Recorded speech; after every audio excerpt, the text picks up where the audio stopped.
common fear is the fear of, and this fear also applies to the parts of yourselves or the old habits that you want to get rid of.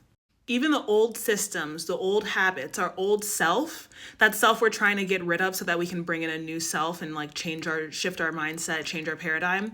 Like that part of our person doesn't want to die. It's afraid of death too.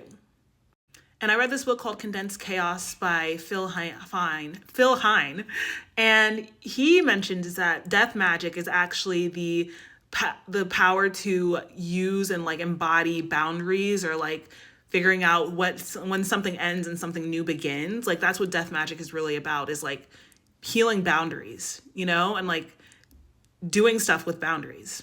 So maybe start setting boundaries with your old self, and start learning how to grieve, and maybe do a death doula process for your old self. Like actually maybe have a ceremony to grieve your old self. And like anytime the old self comes back, kill it, and then go and grieve again. Like whatever grieving looks like for your culture, like truly go out and like go get some flowers for her and say, I'm sorry. Write her a letter, like, I'm sorry you have to go, but like we need to change into someone new.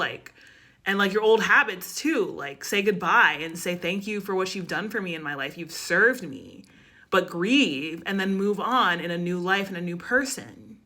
Because our old beliefs will live on because they're afraid to die. And we need to be the killer. We need to be the killer and the savior for our person. We need to kill as much as we need to bring to life, There's death and life, and that's balance. So just be mindful. Like, are there old parts of you that keep trying to like bubble up, and like you keep trying to bring a reason as to why you live like this? And like, that's the old you trying to stay alive, and grieve it. Say, I'm sorry, but you have to go. Thank you.